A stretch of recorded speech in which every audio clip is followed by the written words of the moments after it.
So chop parsley.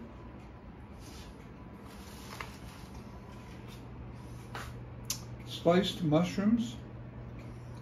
Saute them together with butter, garlic, maybe a little olive oil. Toast sourdough bread. Put garlic salt on it and butter. Put it in the oven.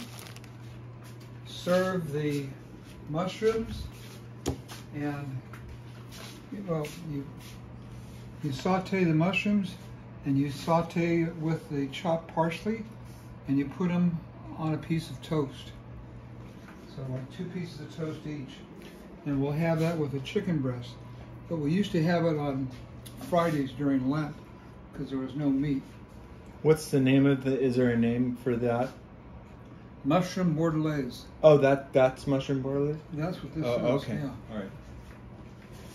There you have it, mushroom bordelaise. Follow me on YouTube at Tuck Notes or on Instagram at TuckerMLO.